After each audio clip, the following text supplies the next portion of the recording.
So sometimes it takes an outsider, right? It's one of the challenges, again, that you're going to see, and Loefing would probably put this in the religion, in the negative context side of things. But when you have people that are employed by the state to speak for God, they usually just prop up the state, right, in the name of God, right? So we saw this in Israel. They had, and in Judah, they had like professional court prophets.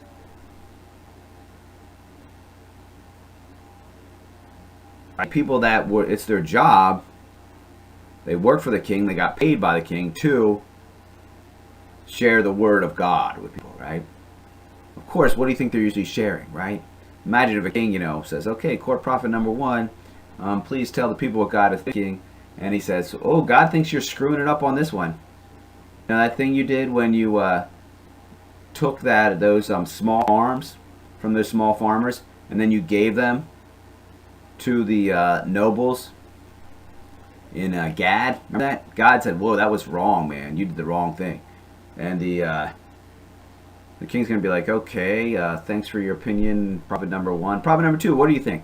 Prophet number two is going to be like, God says you are doing great.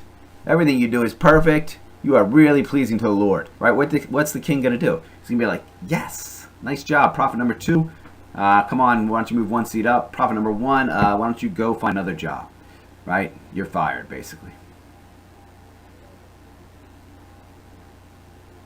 So this is kind of what's going on in the story of Amos. Amos was a kind of a hick from the sticks, right? He was not a professional prophet.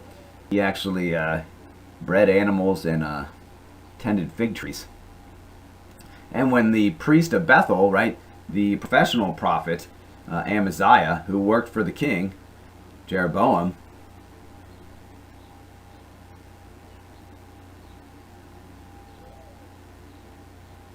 told Jeroboam, hey, this guy's prophesying against you. This guy's saying bad stuff about you. He's saying that you're going to die and that our country's going to get exiled. And he goes and he tries to shoo Amos off. He says, go back to Judah. Go be a prophet down there. Don't talk bad about Israel in Israel. Right, the northern kingdom, Israel. Go back to the southern kingdom of Judah, and go, get some money for your words there. Because Amaziah, that's what he thinks it's about, right? Like, hey, you do this, you say stuff, and you get paid for it, right? But Amos is like, yeah, I'm not a prophet, I'm not a professional prophet like you, right? Nor do I belong to some group of professional court prophets. I'm a herdsman and a dresser of sycamores, right? I'm not beholden to the state. Therefore, what? He's free to share the actual revelation, right? Again, it's one of those distinctions that Loefing makes: religiosity, which is actually serving the interest of the protected self-interest of the elite, right? Or actual revelation, what God is actually calling people into. The new society, a new and better life.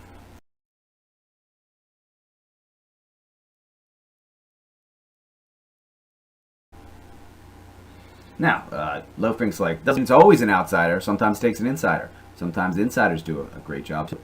Isaiah was a member of the governing elite of Judea. King Josiah, the king himself, started the reforms that inspired the Deuteronomic history writers. Right? And so he says what's crucial is not, are they part of the institution or not. It's whether they recognize and they represent the cause that is at stake. Right? And if you to recognize the cause, the call for the new society, that involves a memory of what God has already done, a memory of the way that God has already ingrained that society, right? Or started to enact and enable that society within the history of the actual people of Israel.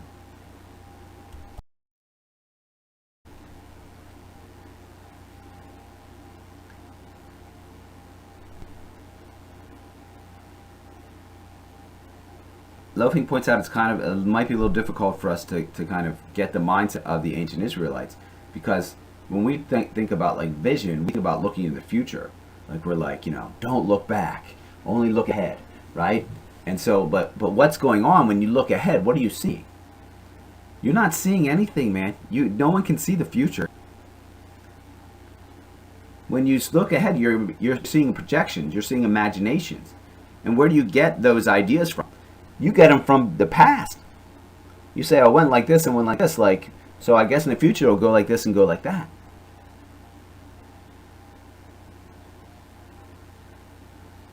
Right? Think about it. You can't actually see into the future. You can't actually look ahead. What you can do is look back and then figure what, based on what's happened before, what you think is going to happen in the future. And that's the way Israel thought. That's the way they talk. They imagine the future as behind it. Right? The future was at your back. Right? The Hebrew word for future is behind. Ahar. And the past, on the other hand, is them. Before. Right? So you could say something like that happened in your past, something that really affected you, is before your eyes, right? So it's really the past that gives us vision, the past that guides us.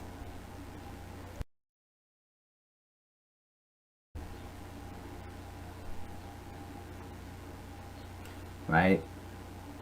Progress is directed by reflection on what has already occurred. That's something you can see. You can see the right and wrong steps, right? You can say, oh, wait a minute. Fool me once,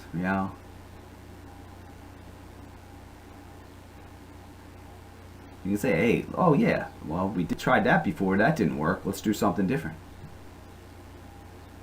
And so Loafing talks about makes an analogy to like someone rowing a boat, right? When you row the boat, you look back to see if you're going straight. You ever see them like row in the Olympics or something? Maybe you guys have a rowing team here at the university. Are you anybody a rower? Right? What do? You don't turn around and look where you're going. You look back, and then you can see if you're going straight. Right? Because you not leave that line in the water. It's a nice analogy, right? So again, what's it about? Trusting the process. Having faith that God is working through history. And learning from our mistakes. And that's the way the exile actually in some ways becomes the best thing that ever happened to the Israelites.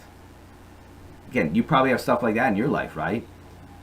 When it was happening, you're saying, oh my gosh, this is the worst thing ever. How could this happen to me? Or what did I do to deserve this? Or however, you deal with difficult times based on your particular worldview. But maybe, look back a few years later and you're like, that was it. That was the moment that changed my life for the better.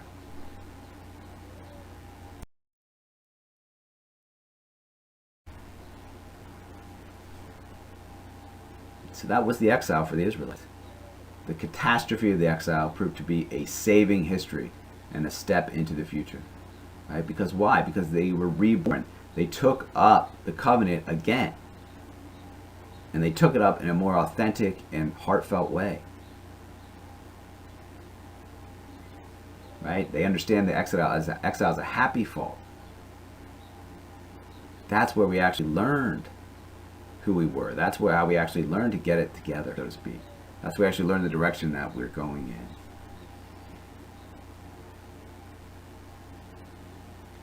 These moments, these advances happen in crisis. Again, just think about your own life.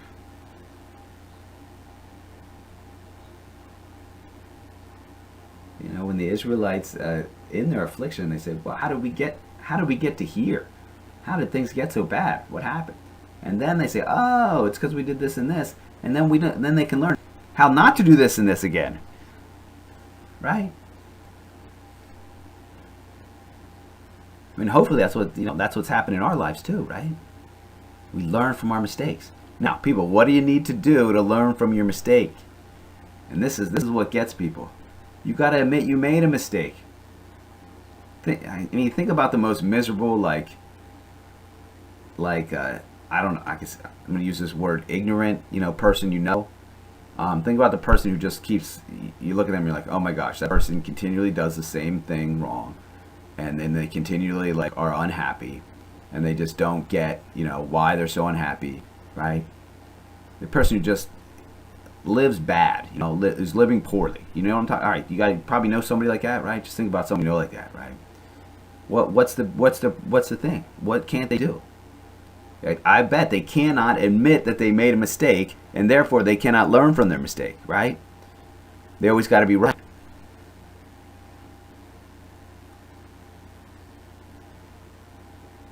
So step number one is being able to have. Step number one is understanding that it's okay to make mistakes. And that's what the Old Testament shows us. The Israelites are are constantly going against God. They're constantly grumbling against God, right? They're constantly rebelling against the Torah, right? But then, when things go bad, they can say, oh, you know what? That's because we made this mistake. Maybe if we stop making that mistake, things will go better. So seriously, right now, got some problem in your life, some issue, try it. Just maybe could I do this differently? But you got to realize that the first thing what you got to realize is that it's okay to make mistakes, right? Because God does love you anyway. That doesn't mean there's not going to be a consequence. That just means that He's going to let you suffer the consequence.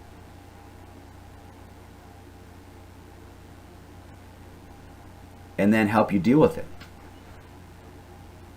Because He loves you and He wants you to live better. He wants you to be happy.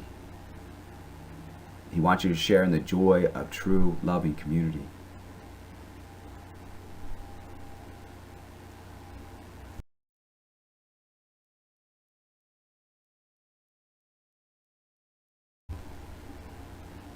So this is the great image that we see when the Israelites are wandering through the desert. What are they doing? They're following the cloud, right? The cloud that is the visible expression of the presence of the glory of God, right? When the cloud moves, they move. When the cloud stops, they stop. When the cloud goes in the tent, they go in their tents.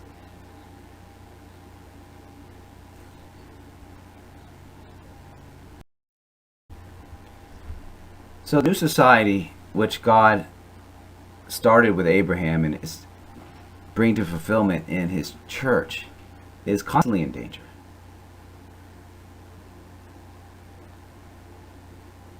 I mean, living the revelation, living the faith is hard. Because it takes a constant choice over and over again by each generation, but also by individuals in each generation, to let go of our perceived self-interest and enter into what is actually good for us and others.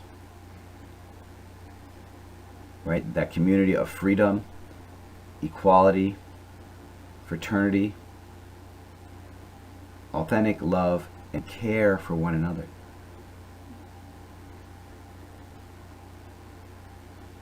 Some people might question its actual existence in the world today. But if you look, you can see it.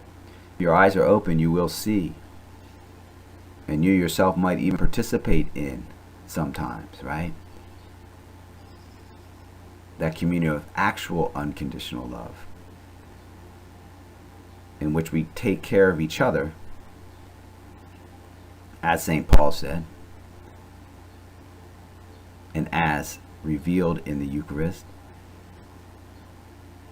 If we care for each other like we're different parts of one body.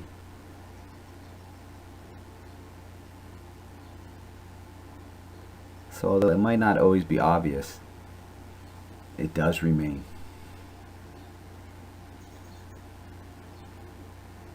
God remains in the midst of the people.